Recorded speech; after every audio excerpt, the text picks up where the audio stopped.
Here's a novel and revolutionary concept that the Pirates engaged in today.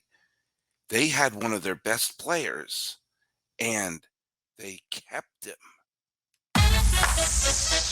You are Locked On MLB, your daily MLB podcast. Part of the Locked On Podcast Network, your team every day.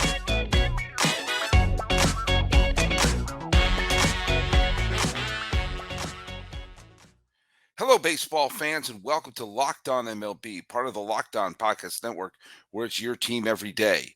This is the daily podcast we talk about all of Major League Baseball. I am your host, Paul Francis Sullivan. If you don't believe me, hey, I've got a lower third to prove it. There it is. If you're watching the video, you can call me Sully.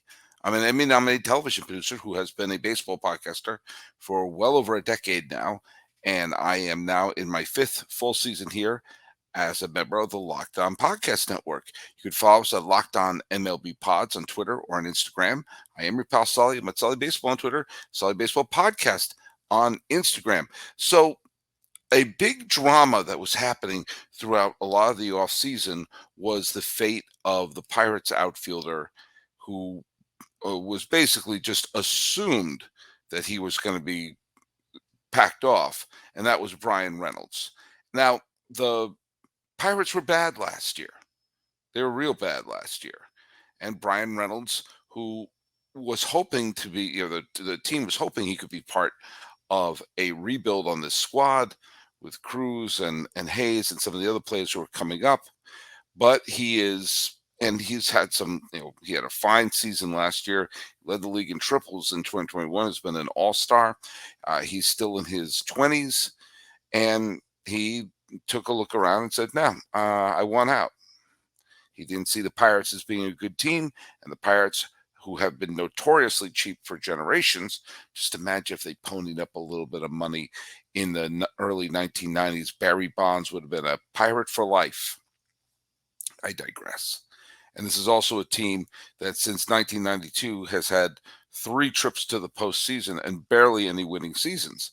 So, yeah, I can understand how he would say, hey, maybe I should play my prime elsewhere. Well, now look up. And the Pirates are, at least of this recording, they're in first place. We'll get to their game with LA a little bit later in the podcast. And Reynolds, who's on the bereavement list right now, is having a fine season. And the Pirates look really good. And it kind of threw a wrench into the whole, are they going to trade him? Are they not going to trade him? Are they going to trade him? Not going to trade him? And then it was announced today. And I have to admit, Ethan Smith of Locked On Pirates, go listen to his show and hear more of the details of it. But I was really pleased that Bryan Reynolds was signed to an 8-year extension, 106 million tomatoes for Bryan Reynolds. Now, and he is basically going to play his entire prime with the Pittsburgh Pirates. Now, here's a couple reasons why I really like this. First of all, I like it when star players stay with their teams. And I like it that, the whole notion of the big market teams just swallow up all the players and da.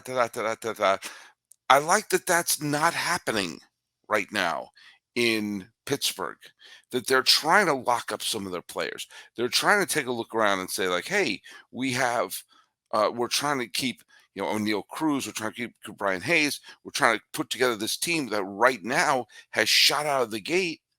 Now, are they going to be a real pennant contender? I don't know, but the best way to become, and I've said this a bunch of times, the best way to become a pennant contender is to get out of the gate fast and to take advantage of some of the teams that are slumping.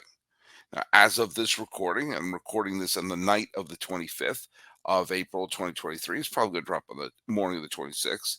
The Pirates have a 1-game lead over the Brewers, who lost to Detroit. The Cubs somehow still have a winning season. I don't understand how that's happening. And with the Reds taking a couple of games from the Texas Rangers, and we'll get into that ramification in the AL West, the Cardinals have kind of sort of stumbled out of the gate. And we've seen that, I joked that the Cardinals were the only team that were trying going into the season. Well, the Giants had a big walk-off victory against the Cardinals, you know, a two-run home run in the bottom of the ninth to win that game, which means the Cardinals are still stumbling and bumbling. They don't look very good, the one team that was supposed to be a contender. So when you have a Pirates team jumping out ahead and saying, hey, we'll take advantage of the Cardinals' mishaps. We'll jump ahead of that. And then this is why, beyond just you're keeping a star player for his entire uh, prime, could Reynolds got more? Could he had a bigger contract if he went by free agency? Maybe, but he probably would have been like 29 or 30 when he became a free agent. And teams are a little gun shy about giving long-term deals with players. The first number of their age is a three, especially since the PED era is over. So good for the Pirates for getting a contract that seemed to be a market contract, a solid contract, and good for Reynolds for becoming a multimillionaire, and good for both of them. And you know what? I don't often say this, but good to the owner, Bob Nutting, who has a horrible reputation for keeping players and keeping things together and putting a competitive product on the field, for saying, yeah, let's put a competitive product on the field. Let's keep it. And one thing that there's probably again, despite the rumors, I've never been a Major League Baseball player, but there must be something to a clubhouse looking up and saying, "Oh my God, management has our back. Oh my God, we're not going to have to do the whole, well, if we get into a little bit of a slump, they're going to trade away. They're going to trade away Bryan Reynolds, and you'll never get the. I mean, unless you pull off a swindle of a trade, you'll almost inevitably not get the players you want back from 'em because teams have gotten smarter. For the most part, they don't trade away high yield players from their farm system because they're trying to hoard them. Teams try to hoard them. They're valuable chips. And Reynolds, who would probably be a great fit on several teams that need a bat. I mean, God's sakes, look at the Yankees. Bats are completely dead right now. I'll talk about that game in just a little bit because there's an interesting factoid about them. But for the Pirates to look up and say, huh, the Cardinals are bumbling and stumbling, and they got out of the gate. The Cardinals got out of the gate looking bad. Do I think the Cardinals still a very talented team? Yes. Do I still think that the Reds and the Cubs are flawed teams? Yes. But the Brewers are showing they could be a pretty good team despite their losses. And the Pirates are coming up and saying, hey, why not us? And now they look up and they say, and our ownership is behind us. That's a pretty good feeling. That must be a sensation if you're on the Pirates to say, okay, all right, April, check. Let's move it on to May. The first checkpoint of the season, I personally think the first realistic checkpoint is Memorial Day, which is about a month from now. So the Pirates have started the season, April's going to be over in a few days. Then we'll be into May. Once you get to Memorial Day, that's really the first time you can look around and say, okay, we got a sample size of a couple of months. Who are we and are we contenders? And the Pirates have removed the cloud of tension of Reynolds. And they also are going to make a very big, when you know that Reynolds is now under control for the next bunch of years. Hayes is still under control for the next bunch of years. O'Neill Cruz is under control. Some of these players are in control for the next bunch of years. They are going to bring in another player this summer because they have the number one pick in the draft. And it's probably going to be this kid, Dylan Cruz, who's an outfielder from Louisiana State University. But they can pick anyone they want. And he seems to be, at least, from the Callis and Mayo and all the people who are the big prospect writers. And we'll talk to, we should probably go on and to go be a guest on Locked On MLB Prospects to talk about this as well. But Dylan Cruz looks like he is going to be the number one pick overall, and he is a very high ceiling college outfielder. And Reynolds is now entrenched in there as an outfielder. And if the Pirates take it to the next level, Reynolds is still going to be there in the outfield, and Cruz, who will probably be their first round pick, will be on the team at some point.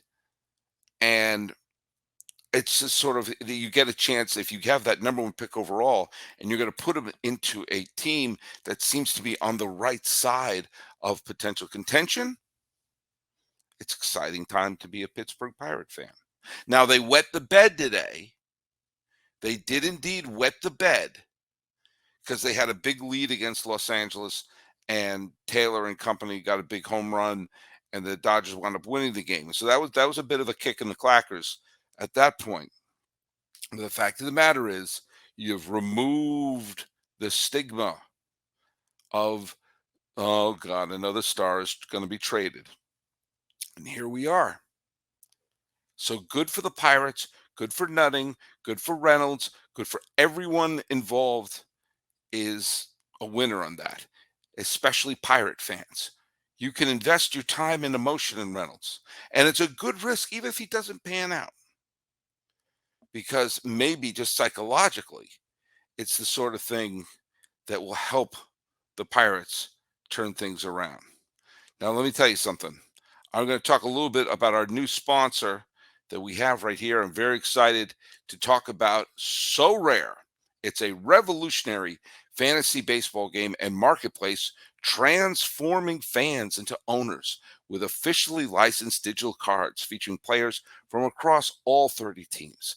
And unlike fantasy baseball platforms, So Rare managers truly own their fantasy experience, collecting, buying, selling, and competing with player cards against global opponents to win epic rewards. Win or lose, you still own your cards, and there's no cost to play. Plus, the more you win, the more you advance, collecting increasingly powerful cards and accessing next level competitions and rewards. And guess what? So Rare has partnered with MLB All Stars, Juan Soto, and Julio Rodriguez, who's off to a really good start, by the way, to serve as brand ambassadors. Both are featured in So Rare's current brand campaign and will engage with the So Rare community throughout the season at Major League Baseball events. Now, these game weeks happen twice weekly and span a 3 to 4 day cycle. At the end of game weeks, So Rare MLB managers who rank near or at the top of their leaderboards can win a real variety of rewards, which can include So Rare scarcity cards, game tickets, merchandise, signed jersey, and VIP experiences, including meeting Major League Baseball stars. Prizes depend on the competition. So head to sorare.com/locked on. That's SORARE.com to draft your team of free player cards, set your lineup, and start competing today to win epic rewards. Again, that's sorare.com/locked on to start playing today. Grand slams, no hitters, and double plays are back, and there's no better place to get on the Major League Baseball action than FanDuel, America's #1 sportsbook. That's because right now, new customers can step to the plate with a no sweat first bet up to $1,000. Just go to fanduel.com/locked on, sign up, place your first bet, and get up to $1,000 back in bonus bets if you don't win. So don't miss your chance to get a no sweat first bet up to $1,000 when you join FanDuel today. Just go to fanduel.com/locked on to sign up. FanDuel, an official partner of Major League Baseball. The Major League season has a funny way of sort of righting wrongs and fixing. 162 games it's a miracle sample size, because we see that sometimes if a team gets off to a bad start, the really good teams tend to get to the end. And the teams that sometimes sprint at the beginning can peter off. I would love to see the Pittsburgh Pirates be a surprise team and go all the way to the playoffs. And we see surprise teams every year. Nobody saw the Phillies going to the World Series last year. But a lot of times the teams you expect, the really talented teams, tend to be the teams that survive. And we're starting to see this is what happens when you can't get too discouraged by a mediocre start, because eventually things even out. Some people are panicking, and some people even were writing to me on the YouTube page, on Twitter, should the people be worried about what's happening with Houston? No, no. Yeah, they got off to a bit of a clunky start, but here we are, even with Clunk Central, they are, and they're not off. I mean, look, they're only a few games above 500, but you know what? They're riding the ship, and they're only 2 games behind Texas. With a great start that Texas had and the clunky start that the Astros had, there is a real scenario that despite all that, the Astros will be in first place before we hit May. And you saw, I mean, they're a quality team. They went to Tampa Bay, and for the first time all year, Tampa Bay lost a home game. They won their first 14 games, including a game against Houston last night. But now, boom, Houston won the game. They won decisively, and and uh, things will even out. We will get to a point where the Rays at one point will have a clunky week, because they've won 20 of their first 24 games. You can't win at that clip. Garcia pitched well, shut down the Rays. Julks and Jeremy Pena got big hits. Next thing you know, it happens. And what we saw today with Los Angeles, the great euphoric news of Reynolds is sticking around Pittsburgh. They're playing in Pittsburgh, and next thing you know, the Dodgers get a 3-run home run, or was it 3 or 2-run home run? It was a multi-run home run by Taylor. And next thing you know, with all the bad things happening with the Dodgers at the beginning of the year, guess where they are right now? They're in first place by themselves. Yeah, again, with many, many months to go, but this is what happens. The Dodgers are an elite team. Even if they get off to a clunk start, baseball has a wonderful way of evening things out. The teams you expect to win tend to be there. There are always going to be exceptions, but nobody thought like the Dodgers or the Astros were going to have bad years this year.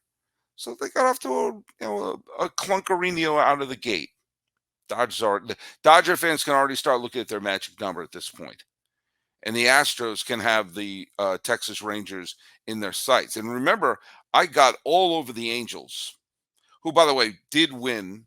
At one point, the A's cut it to 1 run, and they're like, "You're really gonna do it, Angels? Really? You're really gonna lose another dumb game?" Well, the Reds have lost a couple of dumb games to Cincinnati. Sorry, Jeff Carr of Locked On Reds, with the Reds stink, but the Rangers were up 6-0. They were up 6-1 going into the 8th. And then what happened? The Reds scored 6 runs in the 8th inning. And it was Jonathan India got a big hit, Jake Fraley got a big hit. I think Senzel. I mean, it was a mess for the Rangers. A dumb loss, and it's a couple of dumb losses they've had to Cincinnati. Houston takes advantage of it. Baseball has a great sense of being an equalizer, and the teams that you expect to be really good. Tampa is Tampa's had an exceptional start to the year, and I thought they were going to be a playoff team because they made the playoffs last year despite being totally injured. They're playing at an 8. What is it? Is it an 833 clip? Do you really think they're going to keep playing at an 833 clip? They're probably not going to finish with a 700 clip, which means at one point they are going to drop 133 points in their winning percentage. Don't panic. If you read Hitchhiker's Guide to the Galaxy, a book that also, like baseball, respects the number 42, God bless you if you get that reference. Here's the deal. Baseball has its ebbs, baseball has its flows, and sometimes you can judge what a team is. That didn't even come with even 100 yards of being grammatically correct. I don't think it. If it was, It sounds weird. But there's a team that I'm going to take you a quick peek at with a pretty decent sample size and say, there may be some cause for alarm. And I swear it has nothing to do with the fact that I'm a native New Englander. But I gotta tell you, it is hard to put together these teams. Being a general manager is hard. And I've always pretended to be one ever since I was a kid playing with all sorts of different games. But no game is better than Ultimate Pro Baseball GM. Now, look, it's the coolest game I've played in a long time. I played all sorts of games growing up: Digital Diamond, Pursue the Pennant, Hardball, all these different things. This is the best way to do it. I built my team, the Honolulu Waves, who, by the way, are now on a 3-game winning streak. Let's go Waves. This game allows you to manage every strategic aspect of a franchise, playing through seasons and leading your franchise and fans to glory as you build a historic dynasty. In the simulation, you are responsible for hiring the coaches, managing team financing, scouting and drafting players, managing through difficult personalities and injuries, and navigating your franchise through free agency, through all the ups and downs of a season. In a challenging and realistic game world, Ultimate Pro Baseball GM is completely free, playable offline, play on the go, play during a Zoom meeting. I don't care when you play, just play it. Locked On MLB listeners get a 100% free boost to their franchise when using the promo code Locked On in the game store, so make sure to check it out. To download the game, just visit probaseballgm.com, scan the code, or look it up at the App Store. That's probaseballgm.com. Ultimate Baseball GM, start your dynasty today. Okay, I'm going to just say something right now. And I just found it very interesting that the Yankees, for the first time since 2001, the first time since they were the 3-time defending World Series champions, and the first year that Mike Mussina was on the Yankees, first time since then, they lost the season series to the Minnesota Twins. They lost the season series. Now, granted, it's weird that the season series is already over, but the Yankees have beaten the Twins like a piñata for decades, and not just in the regular season. As I said, the Twins haven't won a season series against New York since 2001, but they lost to the Yankees in the 03 playoffs, the 04 playoffs, the 09 playoffs, the 2010 playoffs, and the 2017 playoffs, sweeping them in most of those cases. The Yankees have the Twins number, and yet the Twins have played the Yankees well, thank you very much, including a game where Joe Ryan absolutely dominated them. The Yankees got off to an early lead, but the Twins, led by Buxton, managed to get a hold of Cortez. Ryan won his 5th decision. Twins won, 6-2 was the final. It was actually closer than that. The Twins pulled away in the 6th inning. It was actually a good game until the Twins pulled away. But the minute the Twins pulled away, you got the sense that the game was over.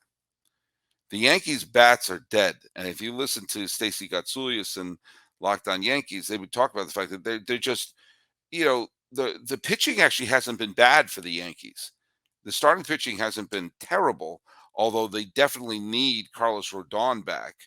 But oddly, their bats, Judge has been in a slump. And Stanton's not there. And, you're leading off with Volpe. Volpe is getting the most plate appearances on the team. It is a vulnerable squad. And I want to just bring this one stat up here. On July 8th of last year, the Yankees were 61-23. 61-23. That's nearly 40 games above 500.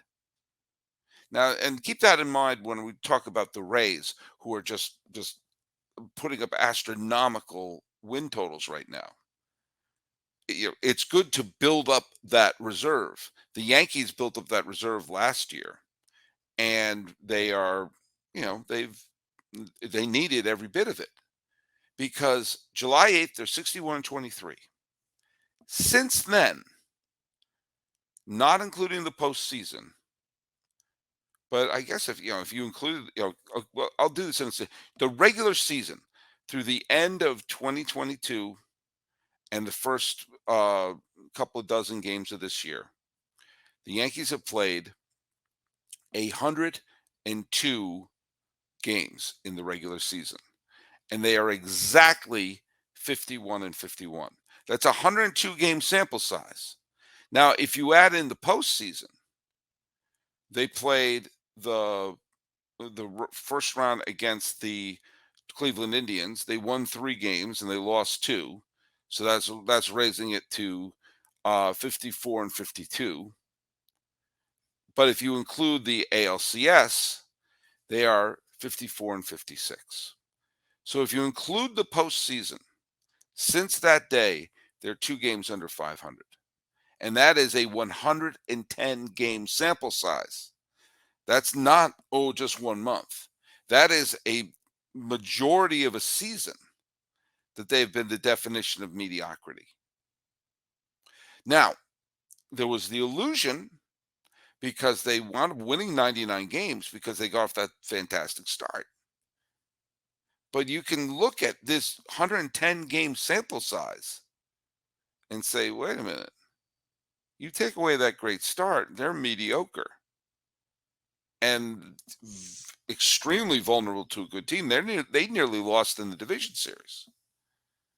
But it demonstrated the importance of building up that big lead because they won the division with 7 games to spare. They won 99 games and they had a wonderful season until they got shellacked by Houston in the ALCS. And Houston was the better team. But now you look at them in this season and they're just a team. And the teams they used to beat like a drum, like the Minnesota Twins, are looking at them saying, yeah, we could take them. Yeah, they've had injuries, but every team has injuries. What team hasn't had some major significant injury at this point? And so the Yankees, who I think are better than a 500 team, I do. And I think when they're in full strength, they'll be a legitimate pennant contender. But right now, you have a 110 game sample size that shows there's nothing that special about them. And evidently their aura over the Minnesota Twins is gone because, hey, they beat them this year. Granted, it's early, but that's all you're going to get with them. So the Yankees need to turn some things around. They need to find some sort of jolt in that starting rotation, get Rodon back or something, not have to give Clark Schmidt enough starts, and then maybe see if Aaron Judge can pick things up. But one thing I know is I'm going to pick things up and put them down right here. So we're going to be doing baseball podcasts all year long. We're going to have some fun while we're doing it. And if you're listening to the show every day, do me a favor. Go on to the Twitter and post the hashtag EverydaySully. And let me know if you, not just Everyday Sully, but let me know what you think about the show. Let me know what you think works. And let me know what you would like to hear differently or different kind of shows you'd want to have. I'm open for ideas. I'm open for listening what to do. But either way, thanks for listening. You can follow us at Locked On MLB Pods on Twitter and Instagram. I am your pal Sully. I'm at Sully Baseball on Twitter, Sully Baseball Podcast on Instagram. Praising the Pirates for doing what's right and reminding everyone the ebbs and flows of the season. It all evens out. This has been Locked On MLB for the 26th day of April, 2023. I am your host, Paul Francis Sullivan. Please call me Sully.